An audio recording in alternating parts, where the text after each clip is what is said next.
So now we will start with some easy question of physical chemistry. तो सबसे पहले हम स्टाइकोमेट्री का एक आसान सा सवाल डील करेंगे। ये रहा क्वेश्चन हमारी स्क्रीन के सामने। Partially dried clay contains 8% water, the original sample contains 12% water and 45% silica. Find the percent of silica in dried sample. तो वीडियो को पॉज करो, सवाल आपको समझ आ गया है और ट्राई करो, देखते हैं आपसे पता है कि नहीं। वैसे बहुत आसान सवाल है, सिंपल मैथ्स है, फिजिकल का भी कम ही लग रहा है। तो now will start with its solution. देखो सिंपल बोल रहा है कि 12% वाटर था ओरिजिनल सैम्पल में और 45% सिलिका था, अब बाकी का 43% कुछ और था। इस सैम्पल को हमने ड्राई किया तो वाटर एवेपोरेट होगा, बाकी सारी चीज़ें वही रहेंगी। ड्राई करने के बाद उसने बोला कि टोटल सिर्फ 8% पानी रह गया। पहले टोटल का 12% पानी था, अब टोटल का 8% पानी है। तो आपको बताना है कि सिलिका कितना परसेंट होगा टोटल में, ठीक है। तो अगर आप थोड़ा ध्यान दो तो मान लेते हैं कि पहले जो ओरिजिनल सैम्पल था वो x ग्राम था हमारा, तो यहाँ पर हमारा सिलिका हो जाएगा 45/100x और बाकी सारा मटेरियल हो जाएगा हमारा 43x/100 और पानी हमारा हो जाएगा 12x/100, ठीक है। तो ये सिलिका, अदर्स एंड वाटर। अब हमारा एक दूसरा सैंपल बन गया, ठीक है।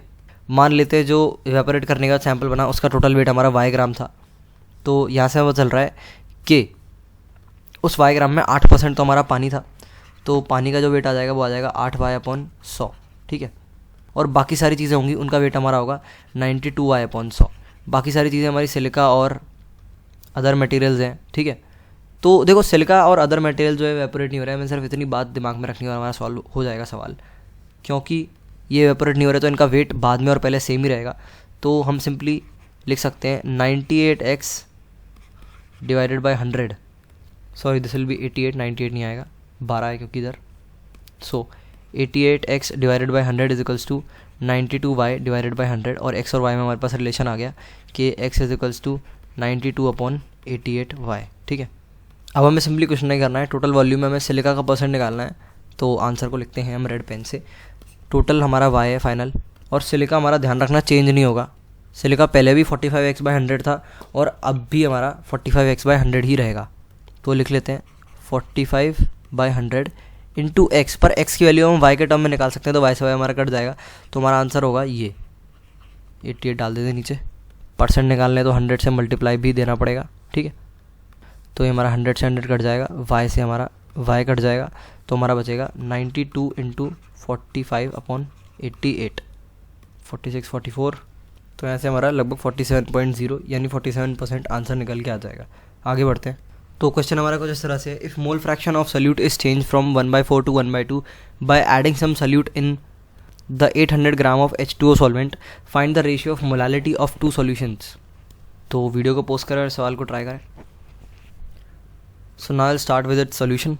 देखो अगर तुम स्टैंडर्ड फार्मूला यूज़ करोगे तो थोड़ा लंबा जा सकता है, और ये 800 ग्राम बहुत कंफ्यूज करने के लिए दिया हुआ है।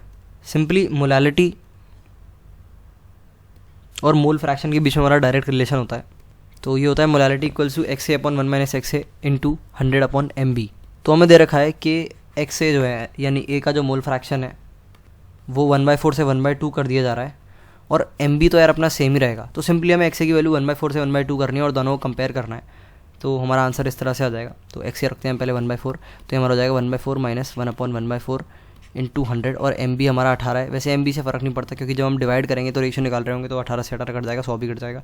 और यहाँ हमारा आ जाएगा, फिर हमारा 1/2 कर दे रहा है वो, तो यह आ जाएगा 1/2/1 माइनस 1/2 इंटू 100/18। तो 100/18 से 100/18 गया, यह हमारा बन गया 1/4 डिवाइडेड बाई 3/4, और ये हमारा बन जाएगा 1/2 डिवाइड बाई 1/2। यहाँ से हमारा आंसर आ जाएगा 1:3, ठीक है। तो डायरेक्ट अगर आपको ये फॉर्मूला याद है तो आप कर लोगे, तो इसलिए सारे कट्स याद रख लिया करो इसमें कि कहाँ से ज़्यादा आसान जाना है, कौन सा तरीका है। कुछ लोग क्या करते हैं स्टैंडर्ड फार्मूला याद कर लेते हैं और बेसिक चीज़ें पता होती हैं और वहीं से डिराइव करने की कोशिश करते रहते हैं। तो now will move on to our next question. तो ये हमारा नेक्स्ट क्वेश्चन हमें दे रखा है कि vapour density of the mixture containing equal number of moles of methane and ethane at STP is.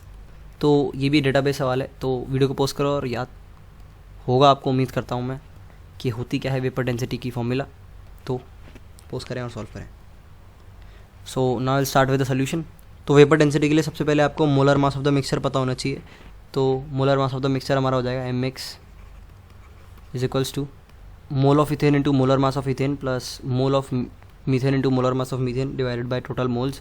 तो ये सिंपली हमारा आ जाएगा, क्योंकि दोनों की हमारे मोल सेम और मोलर मास हमारे 30 और 16 है, तो सिंपली हो जाएगा n इंटू 30 प्लस 16, ठीक है, डिवाइडेड बाय 2n। ये हमारे टोटल मोल्स है, n से n हमारा कट जाएगा, ये हमारा आ जाएगा 30 plus 16 divided by 2, that is 15 plus 8, ठीक है, 23।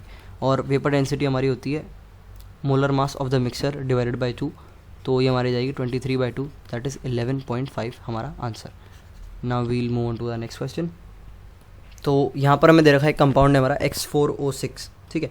आपको दे रखा है कि 10 ग्राम ऑफ X4O6 में हमारा 5.72 ग्राम X पाया जाता है। तो सिंपली आपको X का एटॉमिक मास निकालना है, बहुत बेसिक सवाल है, वीडियो को पॉज करो, सवाल को ट्राई करो और फट से सॉल्व करो।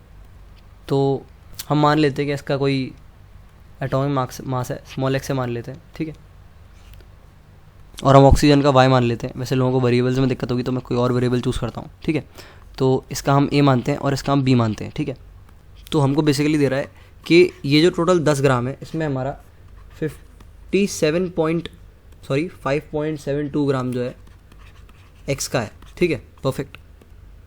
आपसे फिर सिंपली x का जो है एटॉमिक मास पूछा है, तो देखो यहाँ थोड़ा परसेंट खेलते हैं, परसेंट 10 ग्राम में 5.72 ग्राम अपना x है, यानी कि x का जो परसेंट हो जाएगा वो टोटल 57.2% हो जाएगा, ठीक है, और बचा बाकी अपना ऑक्सीजन।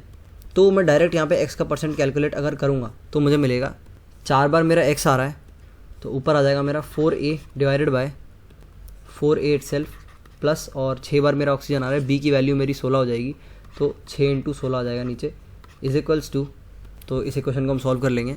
तो ये हमारा हो जाएगा 4a is equals to 57.2 multiplied by 4a plus 16 × 6 96, और नीचे बैठा है हमारा 100, तो यहाँ से हम a कैलकुलेट कर लेंगे। 400a is equals to 57.2 × 4 × a plus 96 × 57.2, तो यहाँ से हमारी a की वैल्यू आ जाएगी 32, ठीक है। तो सिंपल तरीका था, अगर आप किसी और अप्रोच से जाते हो तो मेरे ख्याल से लंबा पड़ेगा। डायरेक्ट परसेंट हमने ले लिया तो चीज़ें थोड़ी आसान हो गई। तो एक और सवाल देख लेते हैं। मैं फिजिकल केमिस्ट्री में थोड़ा डेटाबेस जाऊँगा अब मैं, तो ये चीज़ मैं आपसे वर्बली पूछता हूँ। The temperature at which molarity of pure water is equals to molality of it own self, obviously. तो सिंपली वाटर की मोलैरिटी और मोलैलिटी हमारी कब इक्वल होती है, किस टेम्परेचर पर इक्वल होती है। तो ये कुछ ऑब्वियस चीज़ें होती है जो मैं याद होनी चाहिए। इसका आंसर है 4 डिग्री सेंटीग्रेड, या फिर आप कह सकते हो 277 केल्विन, क्योंकि हम जानते हैं 4 डिग्री सेंटीग्रेड पे डेंसिटी जो होती है वाटर की हमारी 1 ग्राम पर ml होती है, तो उसके हिसाब से हमारी मोलैरिटी और मोलैलिटी सेम आ जाएगी।